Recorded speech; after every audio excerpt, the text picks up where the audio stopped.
ఈరోజు నంద్యాలలో మా యొక్క ఉమ్మడి అభ్యర్థి శ్రీ ఎన్ఎండి ఫరూక్ గారి నాయకత్వాన్ని బలపరచడానికి భారీ సంఖ్యలో ఈరోజు తెలుగుదేశం పార్టీలో జాయిన్ కావడానికి వచ్చినటువంటి తిరువీధి ప్రసాద్ గారికి, తిరువీధి నాగరాజు గారికి, తిరువీధి మణికంఠ గారికి మరియు వారి కుటుంబ సభ్యులకు, 4వ వార్డు ప్రజానీకానికి అందరికీ కూడా హృదయపూర్వక సాదర స్వాగతం మా కూటమి తరఫున. ఈరోజు శిల్పా కిషోర్ రెడ్డి ఏదైతే జాయినింగ్స్ అని చెప్పి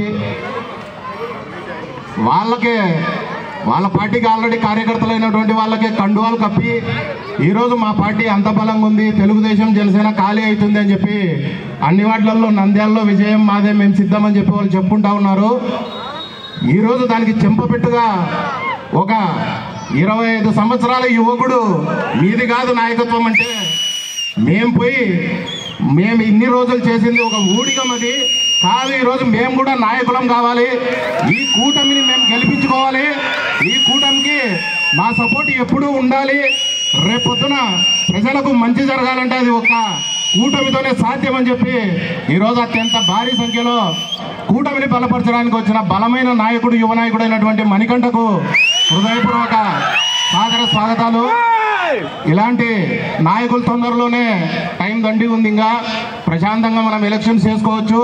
తొందరలో వైసీపీని ఖాళీ చేసి వైనాట్ 175 అంటున్నారు. ఈవెన్ పులివెందుల్లో కూడా ఓడిపోయే రోజు దగ్గరలో ఉంది, భయపడుతున్నాడు జగన్మోహన్ రెడ్డి. కాబట్టి శిల్పారవి మన ఫిరోజ్ అన్న ఎప్పుడు అంటుంటాడు కొండ సుంకేసులు అని, ఖచ్చితంగా కొండ సుంకేసులకు పోయే టైం మనమందరం ఎవరం పంపించాల్సిన అవసరం లేదు. ఇలా వాళ్ళని నమ్మి మోసపోయినటువంటి వైఎస్ఆర్సీపీలో మోసపోయి దగా పడినటువంటి నాయకులే వాళ్ళని కొండ సుంకేసులకు పంపించడానికి సిద్ధమైనారు. కాబట్టి ఈరోజు ఈ కూటమిని బలపరచడానికి వచ్చినటువంటి తిరువీధి కుటుంబానికి మరొకసారి హృదయపూర్వక కృతజ్ఞతలు తెలియజేసుకుంటూ ఈ అవకాశం ఇచ్చిన ప్రజలందరికీ ధన్యవాదాలు తెలియజేసుకుంటూ సెలవు తీసుకుంటున్నాను. జై తెలుగుదేశం, జై జనసేన, జై హింద్.